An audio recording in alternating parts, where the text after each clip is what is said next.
Saturday Book Musings, where I tell you about the books that I read this past week, books that I've just picked up from the library, and I record it from the library parking lot, and then also the books that I'm hoping to read in the upcoming week, and I do include life updates sometimes. So thank you everyone who gave well wishes to Peter, who had his port put in. Peter is undergoing chemotherapy for leukemia. So it went really well. It was hard to see him after the procedure because I could tell he was in quite a lot of pain after getting the port put in. But he really has done very well recovering from that procedure, and then also getting acclimated to the immunotherapy drugs that he is taking. And what's really amazing, kind of technology, it's this two-sided coin, right? There are terrible things that people can do with technology, but also technology means that my son, who is fighting cancer, can have a special pump that he's given this little, it's not a big bag of immunotherapy medicine. And over the course of a week, this pump ever so slowly trickles this medicine out. And I was really nervous about kind of checking the pump, making sure it was working. And we're supposed to kind of note down that it is still pumping out the medicine because if at any point his immunotherapy medicine stops, they'll have to restart his medicine and he'll have all those new side effects again. It's not one and done. It's just every time he would restart it, he would feel that way again. So it's just amazing, this little device. You know, it's tiny, but the amazing things that it is able to do. So I was also very grateful. Peter was able to come home on Sunday. So we've had a really nice week at home. And on Monday, Peter was still feeling, pretty tired and rough. And I was feeling really rough from all the coming and going to the hospital. So we just technologied it up that day. I listened to a lot of audiobook, and Peter played his DS. At lunchtime, we did listen to Adventures in Odyssey together, and it was just kind of a survival day. The rest of the days went better, and we had a really nice, quiet Thanksgiving, and I was really grateful that my pain levels were down from what they often are. And then just yesterday, my pain levels were back up. So I was like, that was a really nice blessing to have some relief on actual Thanksgiving, but it's also disheartening to then you realize how lousy you feel kind of most of the time. So I am just trying to, like I said, just reading to save my life. And I had a really lovely reading week. And let's see. Okay. I have my list here. And the first thing that I finished was Enoch, Arden, and Other Poems by Tennyson. So this is, I'm going to put the number on the screen because I can't remember what number it is. I think it's 174. And yes, it's 174 now I'm remembering. And it was a mixed experience because the actual poem of Enoch Arden, which is a narrative poem, and that's my favorite kind of poetry, it was my favorite, and that was a 5-star reading experience. Tennyson's use of language, and he is such a wordsmith, and he's iconic. So I shouldn't be surprised that it was such a beautiful and heart-wrenching poem. The rest of the poems, either I didn't connect with or I only felt so-so about. But the actual poem that the collection is named for, I loved wholeheartedly. And then I did end up finishing The Life of Andrew Jackson. I finished it on Wednesday, and what is so funny is now I realize I really like having a biography to read in the mornings. And there is a biography out, a brand new one of Henry V. And I don't know anything about him, but the library will send me emails about certain genres of books that I'm interested in and kind of the new books that they have in that category, in that genre. And it's by Dan Jones, and he seems like he is such an accessible history writer. to the extent that he has one that's just all about the medieval era. And after I read this Henry V one, I think I really want to read that one. Or I keep getting mixed up about whether it's Henry V or Henry VI. And I dilly-dallied, like, is it irresponsible for me to check that out from the library when I have other projects going? And then when I finished the Andrew Jackson biography, by the time I had finished, almost all the copies were checked out because it's this brand new exciting book. And so I was just kicking myself for not jumping on it. But I find that I really love starting out the day after my quiet time. I love to read something nonfiction and to read something Victorian. So just to read a little snippet of each. And that is a system that works really well for me. And I am so excited with a group of delightful friends. We're going to start The Heir of Redclyffe by Charlotte Mary Yonge. So this will be my third time going through it, but I love it so much. And something about the idea of reading at Christmas time very much appealed to me. And it's just going to be lovely to have something to spend time with in the morning. And I definitely have many more Charlotte Mary Yonge reading plans for 2025.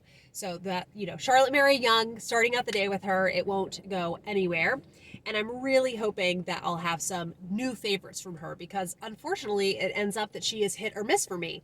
So we will see what happens with her.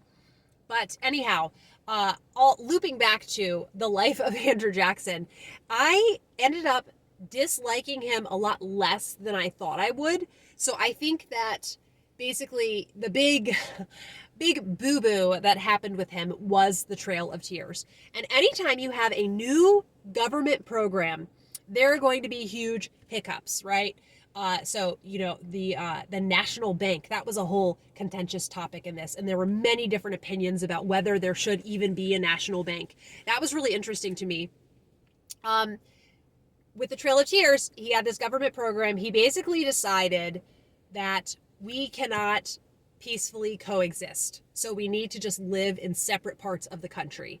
And so, of course, then the burden of moving falls onto the Native Americans because they just did not have the upper hand that authorities in power did.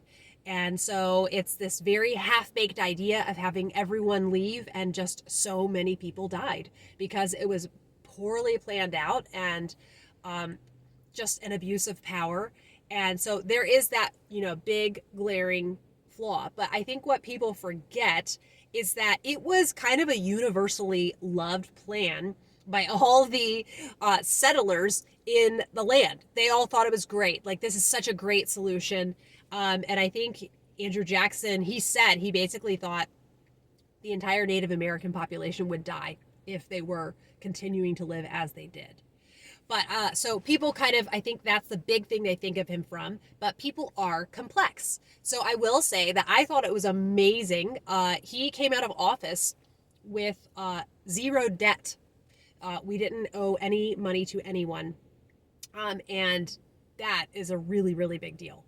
Balanced budget and zero debt. So that was really interesting to learn about that.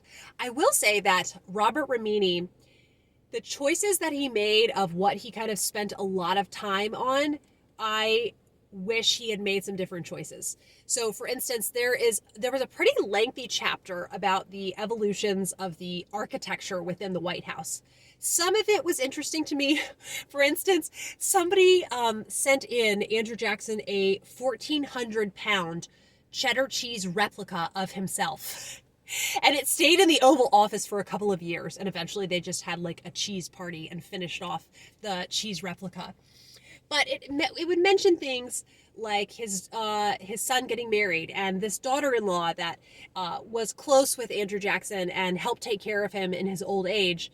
And but then didn't talk about that at all. It just mentioned it in passing and then didn't give you any more details.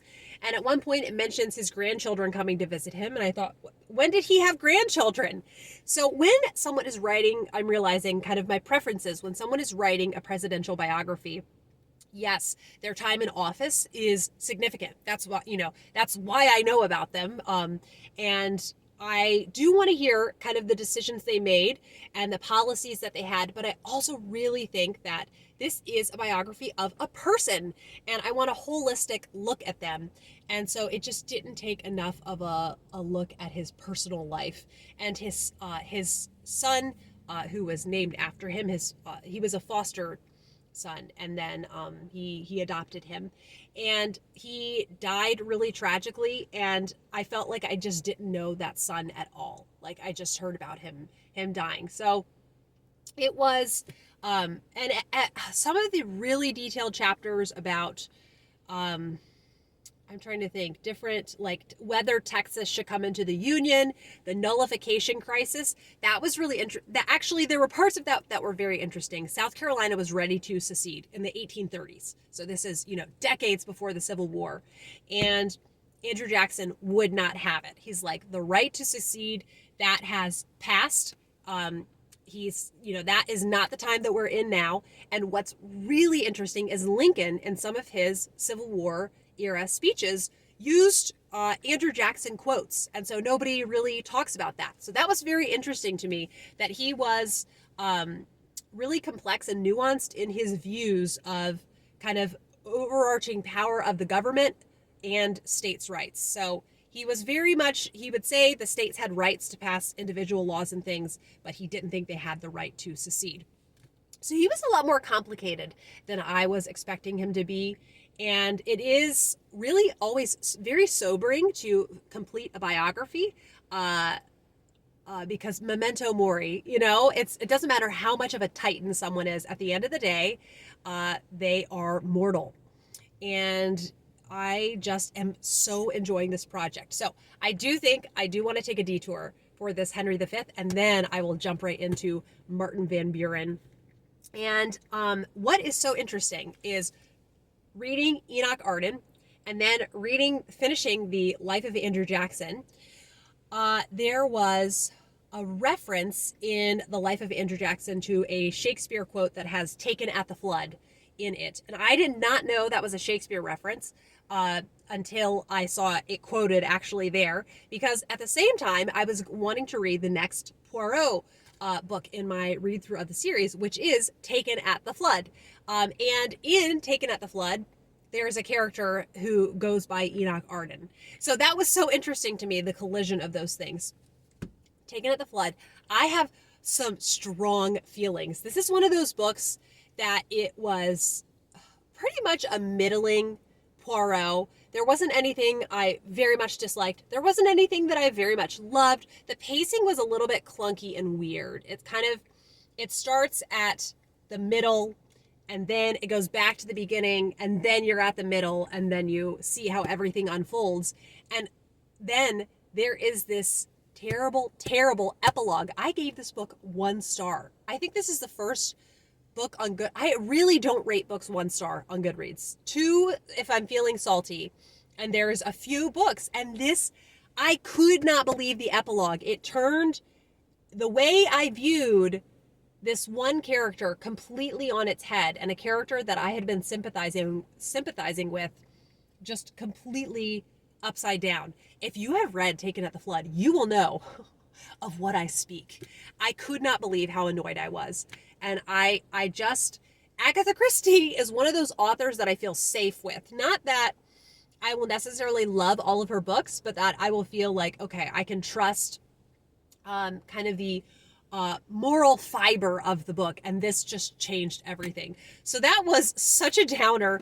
And the next I think I have about 8 Poirot left. The next one is Mrs. McGinty's Dead, and that one I'm still excited for, because what I have learned in reading through the Poirot series is there's some that I really don't like, and then I could have one right after that I completely love. So I'm still excited to read that. I think maybe I won't read it right away, but also her books are so easy breezy. It's just so fun to really sink my teeth into Victorian literature, but then have things that are much easier to get through at the same time. And I will say, I have decided, I think I'm never interested in reading the final Poirot, which is Curtain. I watched the TV episode, and knowing what I know about the plot, it just destroyed me. So I think I am not emotionally ready to ever read Curtain. Yes, so did not enjoy disliking that Agatha Christie so much. Then I did finish Winifred of the Chalk Cliffs. This was a very mixed reading experience. It was In the Roar of the Sea, the other book by Sabine Baring Gould that I read and completely adored. The character of Judith, just to me, she is 10 times what the character of Winifred was. The characters in Winifred of the Chalk Cliffs felt so cartoonish. There are a few plot lines at play. Smuggling is a big part of this story. And then, as in the Roar of the Sea, the landscape is so a character. And there are these certain houses that are right on the chalk cliffs, while the chalk cliffs are decaying. And so there's a chance the house might just slide off the edge of the cliff. And there is this palpable, ominous sense as you're reading the story. So I think what I mostly decided to continue for was the plot. The characters, I just felt basically none of them felt believable. But he does write very dramatic, propulsive stories. So it was a very mixed reading experience. I think overall I'm glad that I read it. It just felt a little bit silly. I think that's what it is. But it was not boring. I will tell you that much. The other issue I had with it was that it's divided up into thirds, the plot, and the middle section I was so bored with. I was not interested, and I came so close to DNFing, and then when I realized, things are going to change for the final third, then I was interested in continuing on.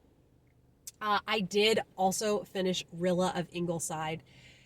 It just got a huge 5 stars. It's so beautiful. I just love how much it shows people need people and the ways that you can rely on your people in the tough times, and that when you know who is really there for you and who is supportive. And that to me, I had no idea what a paradox it would be when your kid gets cancer to then be shown so much love by everyone. And, somebody doesn't have to like my kid for me to get along with him, but it sure makes it a whole lot easier if somebody likes my kid. So Rilla of Ingleside, it just felt so fortifying. The two things that I think were downsides were how Anne doesn't feel like Anne, which is really sad to me. I missed her. And then the second is that the romance I was not at all invested in. Just compared to Anne and Gilbert in Anne of the Island, I just did not feel invested. But what's crazy is it still got 5 stars, so that just speaks to how much I love it. If it had a romance I didn't really love, and I still wholeheartedly gave it 5 stars. So it was just a beautiful book, and it's going to be such a great memory from the autumn of 2024 in the midst of a really hard time that I read such a fortifying, beautiful book. It was just beautiful. And so I prefer Anne of Green Gables, but then it might be my second favorite in the series over Anne of Avonlea or Anne of the Island. So I'm really glad that I read it, and it was so nice reading it with Sharon and Joanna and Elizabeth. And then I finished Green Rider, and Green Rider got 5 stars for me. And I was so excited to see in the comments, Stephanie from Miss Richards Reads has read a fair number more in the series. And she says, if she can remember correctly, that it doesn't get too steamy or too dark. So I can take some of that. And there were allusions to certain things. So it did make me allusions to how am I trying to say this?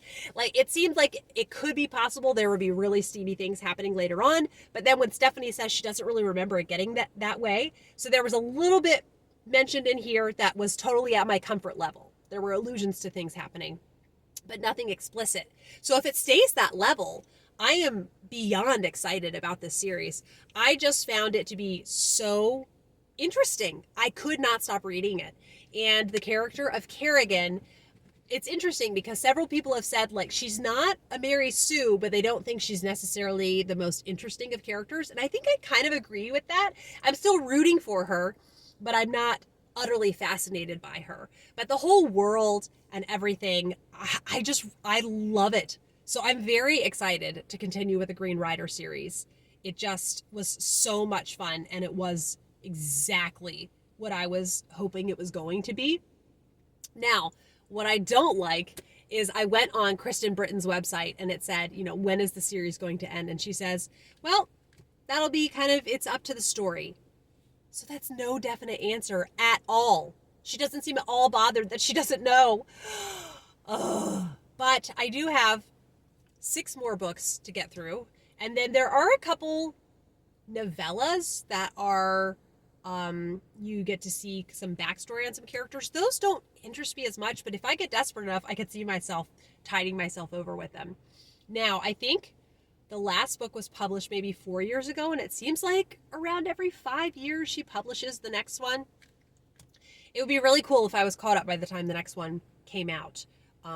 So I could end up really regretting it and just being so desperate for the series to finish, or, you know, to know how things are going to end. So we will have to wait and see about that. But so excited, and definitely it is on the docket for January, if not sooner. Now, I'm waiting on it for sure. I was already planning on waiting on it, but then even more so, I showed you last week, I got Flame of Seven Waters. I started this because I realized I have it checked out and it could be fun to have a fantasy on the go. I can take my time with it. I loved this immediately. I'm so excited. So Maeve is the protagonist, and Maeve, you hear about something tragic that happens to her when she's a little girl. And then I did kind of wonder, you know, I wonder how that character is doing. And so starting this, seeing she's a young woman now, and she has grown up away from Seven Waters, and she is coming back. She wants to deliver a horse, and this horse is pretty tempestuous, but Maeve is really good at calming animals. And so she has physical difference to her, and it's really a neat way to get to see kind of what life would be like with physical difference. And this world I cannot get enough of. I love how the men just guard their families with their lives, and they're active, and they're always kind of, you know, hunting, and they're outdoorsmen. And then the women are so skilled and knowledgeable in how to make clothing, how to weave cloth, how to treat illness with different herbs. And it's just the most intoxicating world to be in. So I'm very much looking forward to continuing on with Flame of Seven Waters. And yeah, it's just going to be the biggest treat. And then I have, how much do I have? I maybe have 50 pages left of Thrush Green. And this is one that, you know, once I had cleaned up some of my currently reading, cleared it out, and then I felt like I could jump into other things. I thought, I don't know, is it going to be as cozy as I remember? And I just sank into it once I opened it up. And this one, the Thrush Green series is a lot more of a linear narrative than the Fair Acre series, and I definitely prefer that. So I just have a few pages to finish, and then I was looking at, I mentioned last week how I wanted to read Winter at Thrush Green in December, and there is about 3 chapters dedicated to Christmas time. So I thought, yes, I'm fully confirmed in wanting to do that. I'm so delighted because after I finish up several books, I'm always excited to start new books, but then I also have this very dramatic, over-the-top panicking of, what if I don't find a book that I want to read? And then, okay, another new series that I cannot wait to continue on. So I had heard people talk about the Harmony series by Philip Gulley and compare it to the Mitford series. And I will be honest, I was pretty judgmental. I thought, it's just a Mitford knockoff. And I was pretty snooty about it. But then I thought, Kate, like, get over yourself and try it. And so this this was maybe at a Little Free Library, or it was at a library book sale for, 50 cents, something like that. I laughed out loud so much during just the first chapter. And I am not really a laugh out loud reader. I will be amused by something and kind of in my head be like, wow, that's really funny. But to laugh out loud, it's actually very hard to make me do that. And just instantly, I am so charmed and endeared by his writing style. So if you don't know about this series, Home to Harmony, or the Harmony series, I guess is what it's really called, is about a Quaker minister in this small town in Ohio. It's his hometown. He goes away to college and then he comes back and he loves his hometown and he wants to, pour into this community that he was raised in. And it's just so great. So I'm very excited about this. And this was in the sort of cozy domestic category that I was talking about wanting to read in. And then I did go ahead, because I wanted to keep my options open. I did try another one. And so this is called Midnight on the River Gray by Abigail Wilson. And I'm going to put on the screen because I have to say the cover that was on the library catalog was so much cooler. And this cover would not have pulled me in, but this cover I love. So far, so good. I'm very pulled in and gripped. She is, so the main character is Rebecca. And her brother has died mysteriously. And she has a guardian, or it's not her guardian. It's like, I think an unmarried aunt who lives with her and has no money of her own.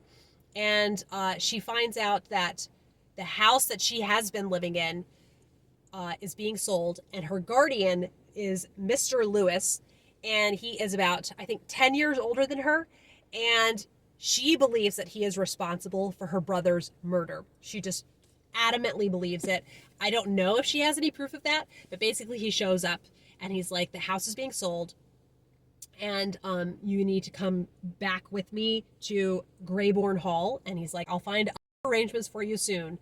So she, I think, is going to fall in love with him, and she believes that he murdered her brother. So this is going to be complex. And I just really enjoyed the writing so far. I'm very excited to continue on with that. So I'm just loving starting off, this new week with 4 books that I'm very excited about. I also only have a couple hours left of The Sweetness at the Bottom of the Pie by Alan Bradley. I just completely adore this series. I had forgotten how much I love Flavia de Luce, and I'm even enjoying this more the second time around than I did the first time. Okay, now I still have to do my library haul, and I have so many books because it's Christmas time. And I will show you the Christmas picture books, which I wasn't going to do my yearly tradition of I wrap up a picture book each day. But then I told Peter, like, oh, you don't really care about that, do you? He's like, no, I love when you wrap them up. So my sick kid, I'm going to be like, no, I'm not going to do the Christmas tradition we always do. Sure, I'll wrap them up. So I did get the wrapping paper from the Dollar Tree. Makes it a lot more affordable. I can't remember if we have read this picture book version. One year we did listen to the chapter book, but I just feel like doing picture book versions of it from now on. Although now I'm realizing I think I have the Mary Inglebright picture book, but that is okay. Then just for independent reading for Arthur, he's doing so well. I'm so proud of him with how he's doing with his reading. And so I got 2 books. So I got him just in the new picture book section. I love the way these look. So when we do school this week, he could read me these. So it's the Pickle Trims Go Wild. It just looked whimsical and wonderful. And then PJ Lynch, I kind of, anytime they're illustrating a story, I really love the story. So they just pick stories to illustrate that I really love them. So this is Kevin and the Blackbirds. And I just thought this looked so enchanting. Now, Nikki Grimes is an author that I have heard about so much, but I haven't actually read anything by her. So this is Lullaby for the King. And it is it's a poem about the awe and wonder of the Christmas story. And just everybody kind of heading towards Bethlehem. And it looks like it will be really beautiful. An orange for Frankie. Patricia Polacco is an author that, because of her art and me not being taken with it, it took me so long to actually try her, and then I just fell completely in love. This is what I'm excited about. Bridget's Cloak, an ancient Irish story. So that'll be kind of a different medieval feel. This has become one of my absolute favorites. Too Many Tamales. I love the coziness of this Christmas picture book. I read this a few years back, and I think I just read it to myself. But this year I want to read it with the boys. And if I'm remembering correctly, yes, there's a chapter for each day. So I think, and there are some crafts, which I'm just going to be honest, we're not doing the crafts. But there's a story for each day. I think that is so fun, and I remember really enjoying this. I know there's a sequel. I don't think the library has it. So if we love it enough, maybe we would buy the sequel for next year. Then Merry Christmas, Straganona. We have enjoyed the Straganona stories in the past. Then The Legend of Old Balfana. I don't think this is one we've actually read. Tomie dePaola has so many different books. Okay, Shooting at the Stars, the Christmas Truce of 1914. I kind of wanted to wait until next year for this because we'll be to this time period, but then I was just too eager. I love Jan Brett's. She has so many to pick from. So Christmas Trolls is what I picked. And then Christmas Tapestry by Patricia Polacco, another great and beautiful one. Tomie dePaola's Christmas Tree book. This is one I don't know if I've actually read by him. And it's a nonfiction all about Christmas trees. So I think that could be cool. And then Cranberry Christmas. If any of you have read the Cranberry books, I really like them. I have read, can't remember if I've read the Valentine's Day one, but I think I've read the Halloween one. And then Arthur Christmas. The boys have really enjoyed that. And then Peter likes the Shiloh series, so he asked if I would pick up Shiloh at Christmas for him. And the last picture book I got was Franklin and Winston, A Christmas That Changed the World. I was searching for another book, and this, it was the Winston book that I showed you. And this one popped up, so I had never heard of it, and I am curious what I will think of that. And then, okay, I have so many books that I checked out, and I just have all the hyper December reading energy. So first, I thought it would be fun to try a Harlequin love-inspired. So this is love-inspired suspense, and it's Christmas Hostage. I thought it sounded lovely and dramatic. Oh, that's what it is. This woman gets taken hostage by bank robbers on Christmas. And the security expert suspects one of the thieves is not who he appears to be. So she finds out it's an undercover agent. And this could be really fun. So we will see what I think of that. And then there are a couple of the Harmony books that are Christmas books. And I asked my friend Sharon, is it okay for me to skip ahead to the Christmas one? Because the Christmas one is third in it. And she said they aren't terribly sequential, so you should be okay as long as you read the first one. So here is Christmas in Harmony. Cannot wait to read this. So it is very short. I think it's 70 pages. 84 pages. And later on, there is another Christmas one. So I'm very excited about this new series that I think I could really love.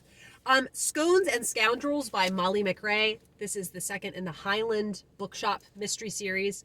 I think it was maybe 3 years ago I read the first, and I enjoyed it. It wasn't, I didn't avoid reading the next one because I didn't enjoy the first one. And it checks all the cozy boxes. It's in a bookshop. It's in Scotland, and there's just lots of domesticity involved. Then I started in the summer Deception on His Mind. This is, I think, maybe the 9th Linley, and I was really enjoying it, and I just got sidetracked.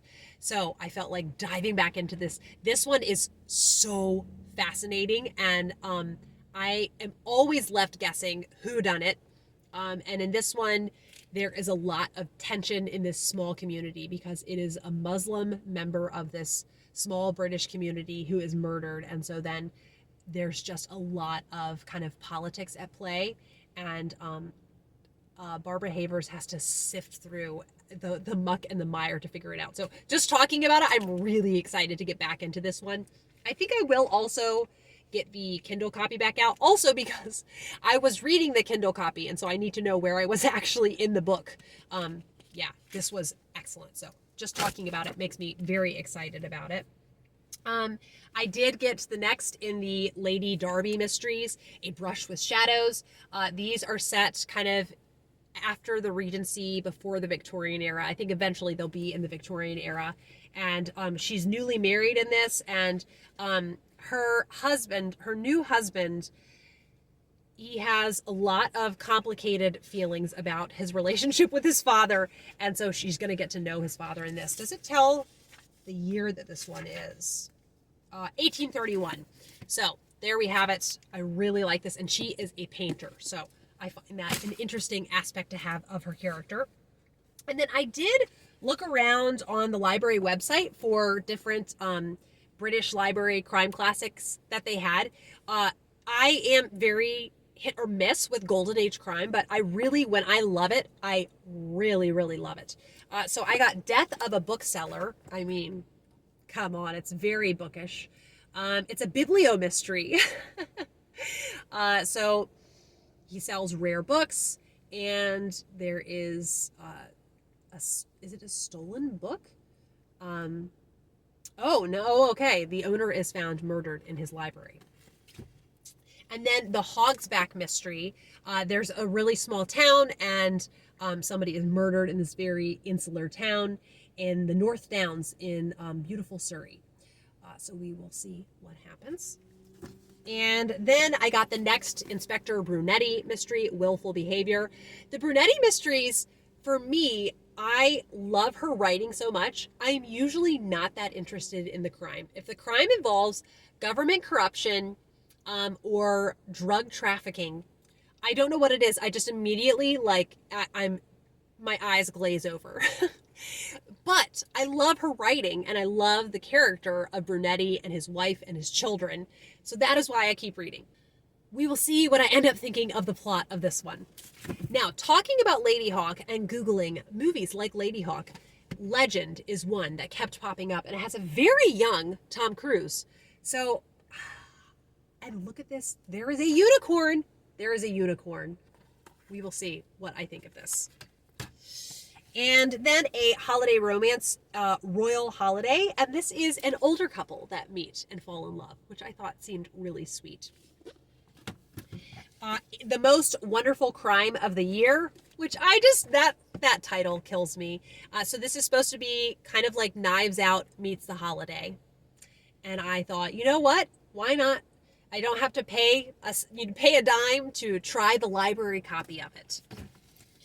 And then Silence in the Library by Catherine Shellman. And this is the second in the Lily Adler mysteries, which are Regency setting. And I really enjoyed the first one.